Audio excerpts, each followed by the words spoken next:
네, 오늘 요한일서 2장 옛 계명과 새 계명에 대해서 말씀을 같이 나누겠습니다.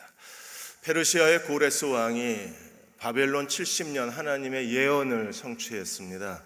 하나님께서 70년이 차면 다시 예루살렘으로 귀환시키겠다고 예언하셨는데 그 예언을 이룬 사람이 페르시아의 고레스 왕입니다. 한때 구약을 연구하는 분들이 고레스 왕은 실존 인물이 아니라고 생각을 했습니다. 그런데 고레스 왕의 실린더가 발견이 됐습니다. 대형 박물관 2층에 전시가 되어 있는데 이 실린더에는 쐐기 글자로 고레스 왕이 실제 인물이고 이 실린더 끝부분에 보면 바벨론 70년 포로가 끝나고 유대인들을 예루살렘에 귀환시켰다는 기록이 남아 있습니다. 그래서 고레스는 실제 인물로 그렇게 다시 사람들의 인식이 바뀌었습니다. 미국의 트럼프 대통령을 현대판 고레스로 인정하는 미국 기독교인 일부가 있습니다. 왜냐하면 70년 만에 미국의 대사관이 예루살렘에 자리를 잡았기 때문에 그래서 트럼프를 현대판 고레스로 이야기합니다. 한국의 일부 목사님들도 트럼프를 현대 고레스라고 이야기합니다. 왜냐하면 70년 만에 민족 통일의 물꼬를 터주기를 기대하고 있기 때문에 그렇습니다. 유대인의 이스라엘의 역사 70년, 한국의 분단 70년 역사, 그래서 새로운 전환점이 이번에 북미 정상회담에서 전개가 될 것입니다. 하나님께서 주관하셔서 그곳에 함께 계셔서 하나님의 뜻대로 모든 일이 하나님의 주권 아래서 진행되기를 우리가 기도해야 할 것입니다. 하나님과 함께 빛 가운데 사는 사람들은 세 가지 특징이 있다고 사도 요한이 가르쳤어요. 1장 6절에서 10절까지 보시면 빛 가운데 사는 사람들은 어떤 사람들인가요? 빛에 가까이 가면 갈수록 자신의 교만과 죄성을 더 깨닫습니다.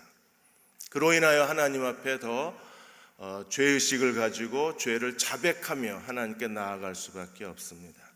또 2장 1절에서 6절까지는 순종을 통해서 날마다 그리스도를 닮아가는 사람들이 빛 가운데 행하는 사람들입니다. 그들은 주님 안에 거하는 사람들이고 주님을 닮는 것이 그들의 기쁨입니다. 그리고 오늘 세 번째 우리에게 가르쳐주는 것이 서로 사랑하라는 새 계명을 지키는 사람들이 하나님과 함께 빛 가운데 행하는 사람들입니다. 오늘 2장 7절에서 11절까지를 크게 둘로 나누어서 살펴보고자 합니다. 먼저 2장 7절과 8절에 보시면 옛 계명과 새 계명을 비교해 주셨어요. 하나님이 우리에게 계명을 주셨습니다. 하나님의 계명은 우리를 억압하거나 금지하는 게 아닙니다. 하나님은 우리로 하여금 최고의 인생을 살고 그리고 하나님 앞에 거룩한 삶을 살게 하시기 위해서 우리에게 계명을 주셨어요. 요한은 그 계명을 옛 계명과 새 계명으로 나누었습니다. 근데 옛 계명과 새 계명은 하나의 계명입니다. 오늘 2장 7절에 사랑하는 자들아 내가 새 계명을 너희에게 쓰는 것이 아니라 너희가 처음부터 가진 옛 계명이니 이 옛 계명은 너희가 들은 바 말씀이라. 너희가 가졌다, 너희가 들었다, 그리고 내가 다시 이것을 너희에게 쓴다. 옛 계명은 무엇이고 새 계명은 무엇일까요? 옛 계명은 사랑하라는 계명입니다. 신명기 6장 5절에 너는 마음을 다하고 뜻을 다하고 힘을 다하여 내 하나님 여호와를 사랑하라. 레위기 19장 18절에 내 이웃 사랑하기를 너 자신과 같이 사랑하라. 하나님을 사랑하고 이웃을 사랑해라. 이게 옛 계명의 하나님이 우리에게 주신 명령입니다. 새 계명은 어떨까요? 새 계명은 옛 계명을 그대로 다시 쓴 겁니다. 마태복음 22장 37절에서 40절까지 예수께서 이 신명기 말씀과 레위기 말씀을 하나의 계명으로 만드셨어요. 예수께서 이르시되 내 마음을 다하고 목숨을 다하고 뜻을 다하여 주 너희 하나님을 사랑하라. 이것이 크고 첫째 되는 계명이에요. 둘째도 그와 같으니 내 이웃을 내 자신같이 사랑하라. 둘째도 첫째와 똑같은 비중, 똑같은 가치, 똑같은 중요성이 있다는 것.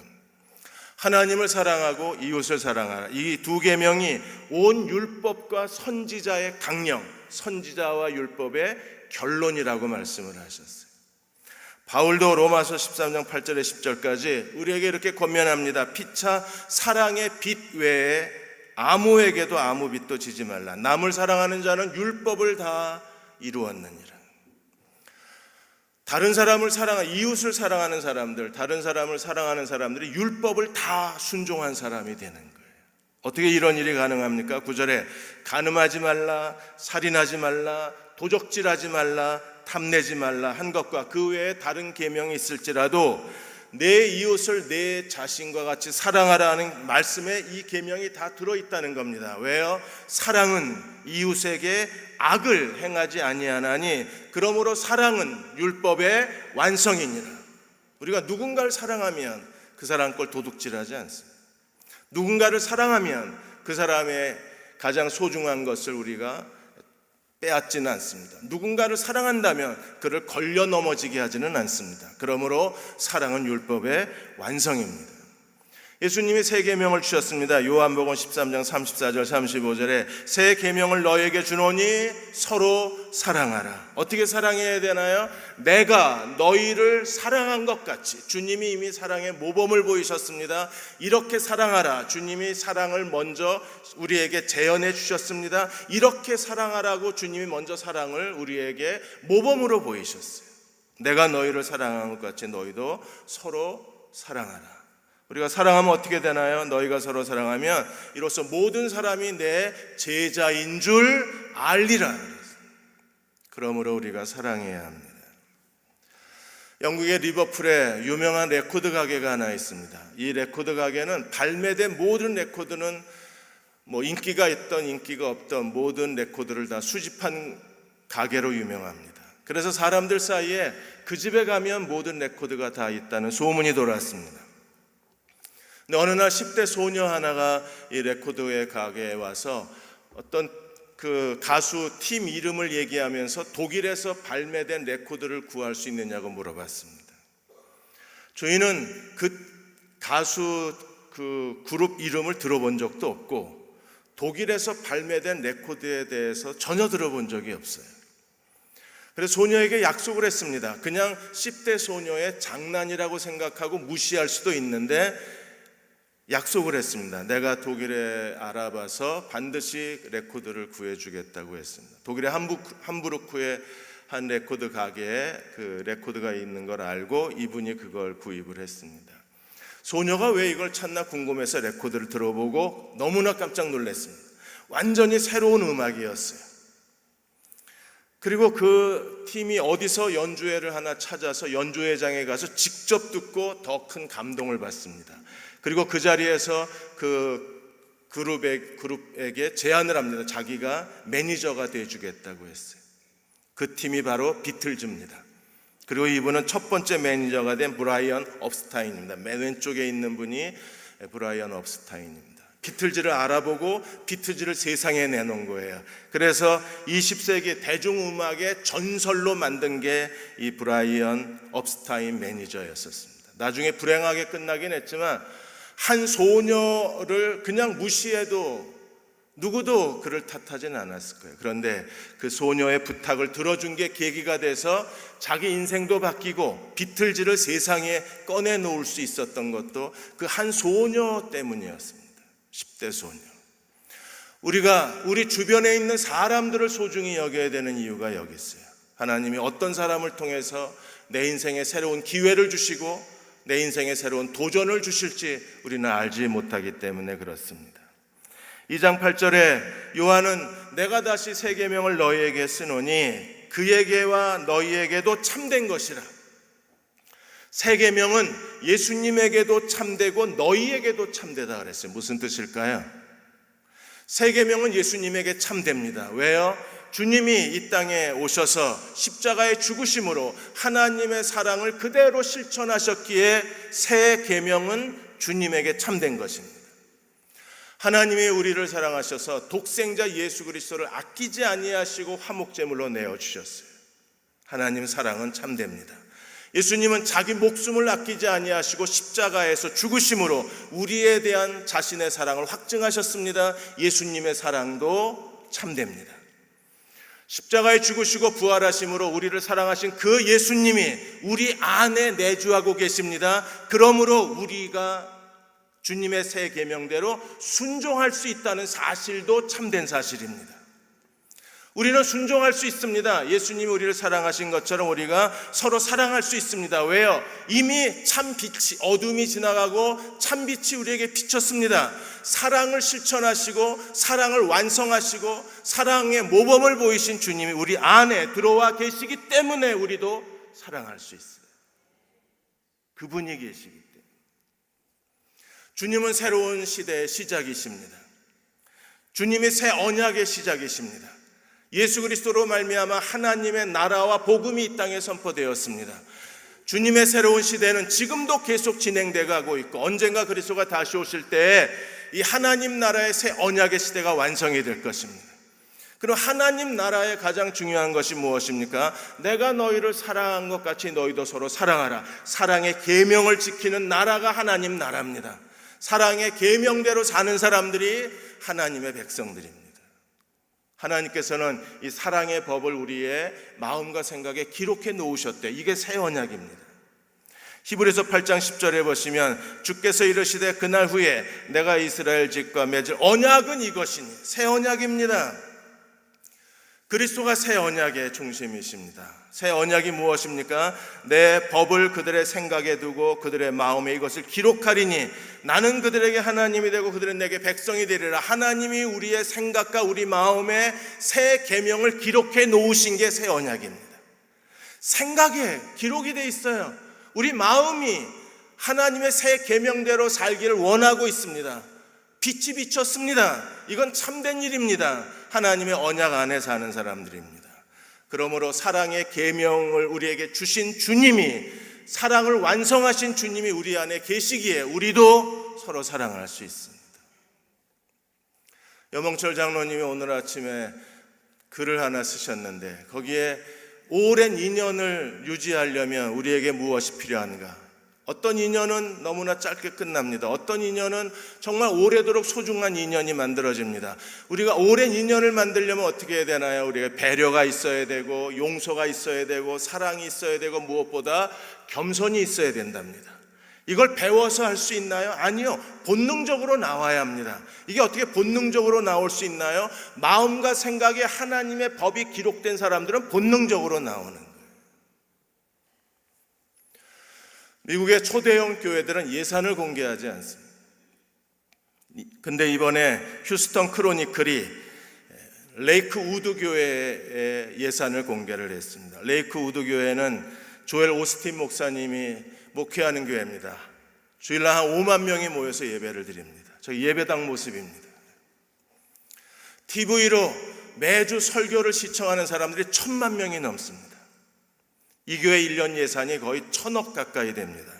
982억 2,981만 원이 한 해 예산, 결산입니다. 결산표를 가지고 왔는데 이 교회가 그 거의 1,000억 가까운 돈을 주일 예배 그리고 교회 프로그램, 미국의 전 도시를 순회하면서 희망의 밤 대형 콘서트를 여는데 거기에 예산의 한 70%가 소비가 됩니다.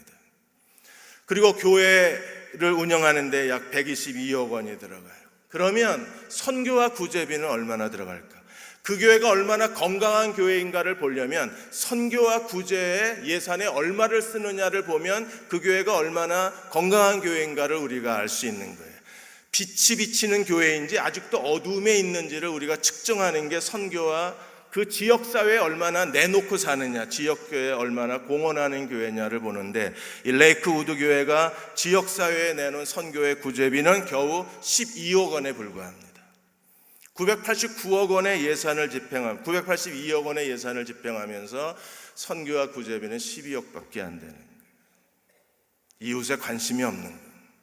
그런데도 교회는 계속 성장합니다. 뭐가 잘못된 걸까요? 두 번째로 9절에 11절까지 빛과 어두움에 대해서 우리에게 설명하셨어요. 우리는 하나님을 안다고 말합니다. 하나님의 자녀라고 주장을 합니다. 구원받으셨습니까? 다 예라고 대답합니다. 그러나 그 사람이 하나님의 구원받은 자녀라는 증거물을 내놔야 돼요. 구원받았다는 명백한 증거가 사람들에게 제시될 수 있어야 합니다. 우리가 예수 그리스도를 믿고 구원받으면 우리는 어떤 사람이 되었나요? 우리는 다 빛의 아들이 됐어요. 데살로니가전서 5장 5절에 너희는 빛의 아들이요 낮의 아들이라 그랬어요. 예수 믿고 다 구원받으셨습니까? 그럼 우리는 어떤 사람이 됐나요? 빛의 자녀요 낮의 아들이 됐습니다. 우리는 밤이나 어두움에 속한 사람이 아닙니다. 골로새 1장 12절 13절에 예수 그리스도를 믿고 구원받으면 우리 안에 거대한 구원의 변화가 일어나는데 어떤 변화가 일어났나요? 우리로 하여금 빛 가운데 성도의 기업의 부분을 얻기에 합당하게 하신 아버지께 감사하기를 원하노라. 우리가 예수 그리스도로 말미암아 유산을 받고 예수 그리스도로 말미암아 하늘의 기업을 받는데 이 하늘의 기업이 어디에 있어요? 빛에 있어요. 빛 가운데의 기업의 부분이라고 바울은 묘사를 했습니다. 구원은 이렇게 진행됩니다. 13절에 그가 우리를 흑암의 권세에서 건져내셔서 그의 사랑의 아들의 나라로 옮기셨으니 어두움의 권세, 어두움의 나라, 어두움의 자식들을 하나님이 어떻게 하셨어요? 예수 그리스도로 말미암아 예수 그리스도의 나라, 빛의 나라로 우리를 옮기신 것이 하나님의 구원입니다. 그리스도 안에서 구속, 속량, 죄사함을 받았다는 것은요, 우리가 그리스도를 믿고 죄의 용서를 받고 구원받았다는 것은 어두움의 나라에서 빛의 나라로 옮겨졌다는 걸 뜻해요. 그러므로 우리는 빛의 자녀들입니다. 에베소 5장 8절 9절도 똑같은 것을 우리에게 설명합니다. 너희가 전에는 어두움이더니 이제는 주 안에서 빛이라 빛의 자녀들처럼 행하라 그랬어요. 여러분이 구원받고 빛의 자녀가 된 것을 믿으십니까? 그렇다면 어떻게 살아야 돼요? 빛의 자녀로 살아야 돼요. 빛의 열매는 모든 착함과 의로움과 진실함에 있다고 했습니다. 하나님의 구원의 빛이 우리 마음에 비칠 때 우리는 어두움의 자식에서 하나님의 빛의 자녀로 변화가 일어나요. 구원받을 수 있는 겁니다. 서울에서 목회하시는 장경호 목사님은 그분이 아주 어둠의 자식들이었습니다. 그분이 매춘업을 하고 인신매매를 하고 아주 그 최악의 인생을 사셨던 분이셨어요. 서울의 북부지방연합조직이라는 게 있는데 이 북부지방연합조직의 넘버 3가 이 장경호 목사님이셨습니다. 20대 초반부터 그 조직의 넘버 3의 자리에 올라갔으니까 뭐 상상 이상의 그런 범죄와 그리고 악과 그리고 온갖 비인간적인 일을 저지르신 거예요. 그래서 가족들도 다 버리고 친구들도 다 사라지고 오직 조직만 남은 겁니다. 근데 가족이 다 이 장경우 목사를 버려도 어머니는 버릴 수가 없잖아요. 어머니의 사랑이 그래서 참 끈질기고 위대한 겁니다. 어머니는 당장 생계를 유지하기가 어려우니까 여러분 식당에 가시면 이 종이봉지에 나무젓가락 들어있잖아요. 이게 전부 그걸 넣으시는 분들이 계세요. 그걸 집어넣고 돈을 버시는 거예요. 그래서 나무젓가락을 종이봉지에 끼워놓고 그걸로 돈을 벌어서 생계를 유지하면서 10년이 넘게 아들을 찾아다녔어요. 아들이 만나주질 않는 겁니다. 그러다가 교회에 전도를 받고 어머니가 예수님을 만난 거예요. 예수님을 만나고 너무나 기뻤습니다. 아들에게 소망이 생겼어요. 예수님이라면 내 아들을 변화시킬 수 있다는 확신이 생겼습니다. 그래서 새벽 기도에 나가서 기도하기를 시작합니다. 어머니가 기도를 아주 대담하게 하셨어요. 주님만이 내 아들을 변화시킬 수 있습니다. 이 조직의 우두머리인 우리 아들을 하나님 앞에 목사로 만들어 주십시오. 이러고 3년을 기도했어요. 그 교회 목사님도 그 기도를 요청을 받았을 때 그냥 구원받아도 감사한데 목사로 만들어 달라는 어머니의 기도를 목사님도 처음에 안 믿은 거예요. 그렇다가 앞에서 무시할 수는 없으니까 그냥 기도하겠다고 그랬는데 어머니는 정말 온 마음을 바쳐서 기도한 거예요. 3년이 넘었는데 어느 날 이 아들이 자다가 꿈을 꿨는데 누군가가 환한 빛 가운데 누군가가 자기에게 걸어오는데 보니까 어디서 그림에선가 영화에서 본 머리에 가시관을 쓰시고 이마에 피를 흘리시고 몸에 피를 흘리신 분이 가까이 오시더랍니다. 그래서 순간적으로 예수님이구나 그랬대요. 가까이 오시더니 예수님이 이 장경호 목사한테 이렇게 말씀을 하시죠. 아들아, 내가 너를 사랑한다. 내가 너를 부른다. 네가 나를 영화롭게 해야 되겠다. 그 자리에서 엎드려졌어요. 그리고 하나님께 자기 인생을 드렸습니다. 그 어두움의 넘버 3 조직의 자리에 올라갈 때까지 그 온갖 악행을 저지르고 비인간적인 삶을 살았던 한 사람이 한순간에 바뀐 거예요. 하나님의 구원의 빛이 비치면 한순간에 바뀌는 거예요. 그래서 빛의 자녀가 되는 겁니다. 목사가 정말 어머니의 기도대로 목사가 돼서 서울에서 목회하고 있어요. 그분의 간증에 많은 사람들이 큰 은혜를 받고 하나님의 구원을 소망하고 있습니다. 우리가 빛의 자녀인가요? 빛 가운데 살고 계십니까? 그런데 2장 9절에 어떤 일이 벌어졌어요? 빛 가운데 있다 하면서 형제를 미워하는 자는 아직까지도 어두움에 있다는 겁니다. 빛에 있다고 말하면서도 형제를 미워하면 이 사람의 정체성, 이 사람의 진짜 모습은 뭡니까? 어두움입니다. 그래서 죄, 어둠, 미움이 하나의 세트가 되는 거예요. 우리가 사람에 대해서 무례하고 사람들에 대해서 무관심하고 사람을 사랑할 줄 모르면 아직까지 어둠에 있는 사람이라고 성경은 말합니다. 갈라디아 5장 13절 15절에 이렇게 말했습니다. 형제들아, 너희가 자유를 위하여 부르심을 입었으나 우리는 자유를 위해서 부르심을 입었어요. 우리는 죄로부터 자유하고 사탄의 권세로부터 자유하고 자기의 열등감으로부터 자유하고 세상의 유혹으로부터 가치관으로부터 자유한 사람입니다. 그러나 자유가 이기심은 아닙니다. 이 자유를 주신 목적이 무엇입니까? 이 자유로 육체의 기회, 자기 이기적인 자기 자신을 위해서만 살지 말고 우리는 어떻게 살아야 돼요? 사랑으로 서로 종노릇하라고 말씀하셨어요. 하나님이 죄로부터 우리를 구원하신 것은, 하나님이 거룩한 자유를 우리에게 주신 것은, 진정한 인간의 자유는 어디에 있습니까? 나만, 내 인생만 챙기고 나만 알고 나만 잘 살고 나만 기쁘고 나만 좋으면 괜찮은 게 아니에요. 자유는 육체의 기회가 아닙니다. 자유는 사랑의 종노릇의 기회인 거예요. 하나님이 우리를 구원해 주신 목적은 서로 사랑하라고 사랑으로 종노릇하라고 우리를 부르신 겁니다. 14절에 온 율법은 내 이웃 사랑하기를 내 몸과 같이 하라는 말씀에 다 이루어졌나니, 우리가 서로 사랑하면 율법을 다 지킨 사람이 됩니다. 율법을 다 지키면 어떻게 되나요? 율법에 순종하면 복을 받고 율법에 불순종하면 저주를 받고, 이게 신명기 언약이잖아요. 서로 사랑하면 율법을 다 지킨 사람이 되는 거예요. 하나님 앞에 거룩해지는 거예요. 하나님의 나라의 거룩한 백성으로 사는 거예요. 그렇게 살고 싶지 않으십니까? 네, 15절에 만일 서로 물고 먹으면 피차 멸망할까 조심하라. 사랑으로 종노릇해야 그래 온 율법을 지킨 사람이 되는데, 만일에 서로 물고 뜯으면 서로 멸망할 수밖에 없는 거예요. 그러므로 2장 10절에 형제를 미워하는 사람은 어둠에 있지만 2장 10절에 형제를 사랑하는 사람은 어디에 있나요? 빛 가운데 있는 거예요. 빛 가운데 거하여 자기 속에 꺼리낌이 없다. 세 번역에는 어떻게 되어 있습니까? 다른 사람을 걸려 넘어지게 하지 않는다 그랬습니다. 21절에 다시 어두움에 대해서 얘기합니다. 어둠을 세 번이나 반복을 해요.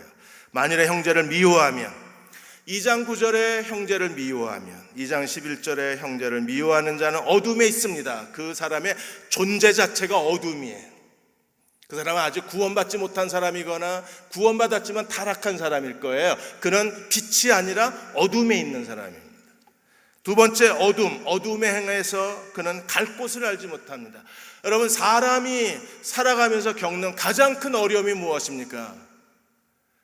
자기가 가야 할 길을 모른다는 것. 오늘 아침에 뉴스에, 인터넷 뉴스 보니까 그냥 쉬는 사람이 200만이 넘었습니다. 그냥 쉽니다. 왜 그냥 쉬나요? 갈 곳이 없어요. 가고 싶은 곳도 없고 가고 싶지만 갈 수가 없기 때문에 쉬는 사람이 200만이 넘습니다. 사람이 자기의 가야 할 곳을 찾지 못한다는 것처럼 고통스러운 일은 없는 거예요. 그런데 어두움에 행하면 우리가 어떤 사람이 됩니까? 갈 곳을 알지를 못한다 그랬어요. 세 번째 어둠은 무엇입니까? 어둠이 눈을 멀게 한다 그랬습니다. 깊은 동굴 속에 사는 생물들은요, 눈이 있지만 시력이 퇴화됐습니다. 왜요? 빛이 없기 때문에 시력이 필요가 없는 거예요. 깊은 해저에 사는 심해 동물들도 눈은 가졌지만 시력은 없습니다. 시력이 필요가 없는 거예요. 우리가 계속 빛을 거절하고 빛에 나아가지 않으면, 빛을 거절하면 나중에 완전히 빛이 차단돼 버리면 시력을 잃어버립니다. 시력을 잃어버린 사람은 우리가 뭐라 그러나요? 이기적인 종교인이라 그러는 거예요. 빛이 꺼지면 사람이 자기중심적인 사람이 됩니다. 자기밖에 모릅니다. 그리고 자기 자신이 삶의 모든 목적이 되어져 버리는 거예요. 로버트 캔들리시는 이렇게 말했습니다. 이기적인 종교인은 병에 걸린 거다. 병적인 그리스도인이고 어리석은 그리스도인이다. 그러나 인격적인 그리스도인들은 어떤 사람들입니까? 인격적인 그리스도인은 하나님과 인격적인 관계를 맺고 있는 사람들은 공감과 형제애와 겸손이 그의 마음에 활활 타오르는 사랑의 불길의 사람이라 그랬어요. 빛 가운데 사는 사람들은 사랑의 불길이 타오릅니다. 그러나 어둠에 있는 사람들은 시력을 잃어버렸습니다. 그들은 갈 길을 알지 못하고, 여러분 어둠이 있으면 갈 길을 모르는 거잖아요. 모든 게 장애물입니다. 한 발 한 발 옮기는 게 정말 어렵습니다. 왜요? 어디에 장애물이 있는지 모르는 거잖아요. 그러므로 이 어둠의 장애물을 우리가 피하려면, 어둠의 장애물을 피할 수 있는 방법은 뭐예요? 하나밖에 없어요. 빛 가운데로 가는 겁니다. 이번에 중국에 갔는데 거기 불만 꺼지면, 거기 산 중턱에 있기 때문에 밤이면 전부 암막시설을 합니다. 그렇지 않으면 불을 끄고 지내야 돼요. 빛이 아래 그 동네에서 산에 빛이 비치면 안 됩니다.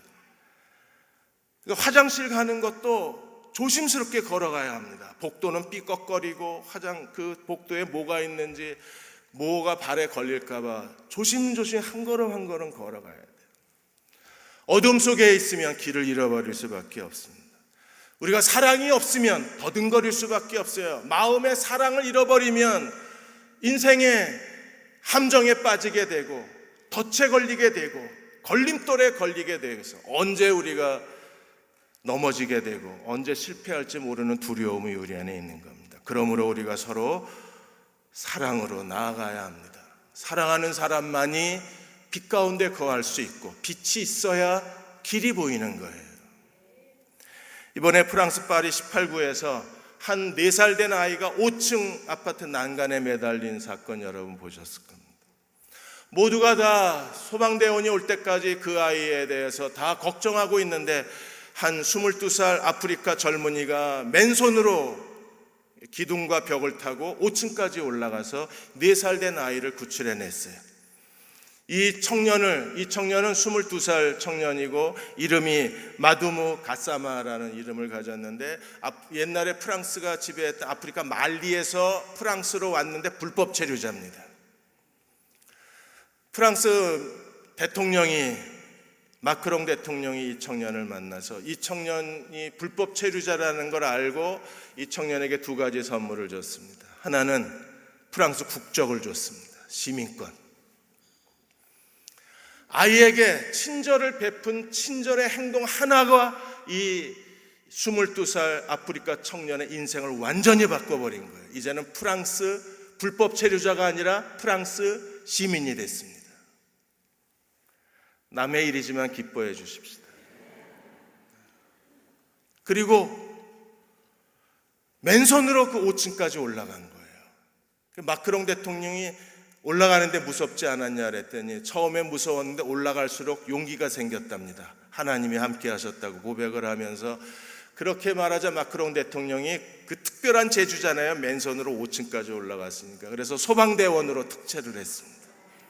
국적도 얻어, 직업도 얻어, 4살 된 아이 목숨도 살려내. 그것 때문에 프랑스의 영웅이 되어 대한민국에서도 이 청년을 다하는, 사랑이 있는 곳에 빛이 있습니다. 사랑이 있는 곳에 길이 있습니다.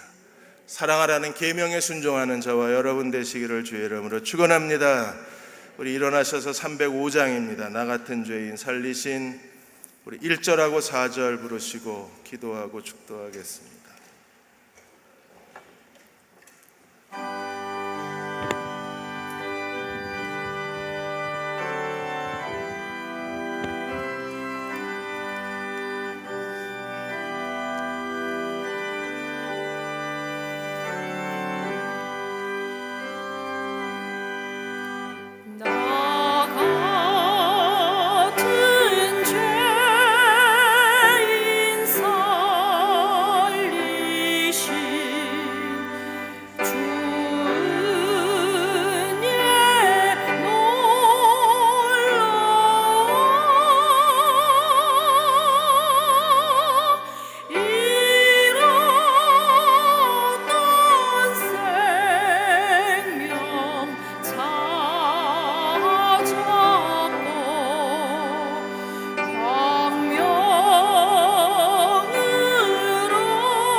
주님 사랑합니다. 우리 가정에 사랑만 가득하게 하여 주옵소서. 대한민국 사회와 교회 위에 하나님 사랑이 흘러넘치게 하여 주시고 하나님의 사랑의 빛만 우리 마음에 가득 채워 주셔서 하나님과 함께 빛 가운데 동행하는 주의 백성 되게 하여 주옵소서. 6월 12일 북미회담을 하나님의 빛 가운데 인도하여 주시고 6.13 지방선거에도 하나님의 거룩한 빛의 주권이 임재하여 주옵소서. 우리 같이 소리내어 통성으로 기도하겠습니다. 아버지 하나님, 하나님의 사랑이십니다. 빛이십니다. 우리를 인도하여 주시옵소서.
주님 사랑합니다. 사랑으로 살게 해주시고 주님 사랑으로 하루하루 견뎌내게 해주시고 주님 사랑 안에서 빛 가운데 인도하신 하나님의 손길을 느끼게 하여 주시고 오늘 찬양대가 찬양한 것처럼 항상 빛이신 주님께로 나아가 주의 인도하심을 받는 주의 백성 되게 하여 주옵소서. 지금 우리를 죄에서 구원하신 우리 주 예수 그리스도의 은혜와 하나님 아버지의 극하신 사랑하심과 성령의 위로하고 도우신 은혜가 함께 주일 예배드리고 돌아가는 모든 교우와 가정과 아들, 딸들 위에 이 민족과 이 땅의 모든 교회 위에 지금부터 영원히 함께 하시기를 간절히 축원하옵나이다. 아멘.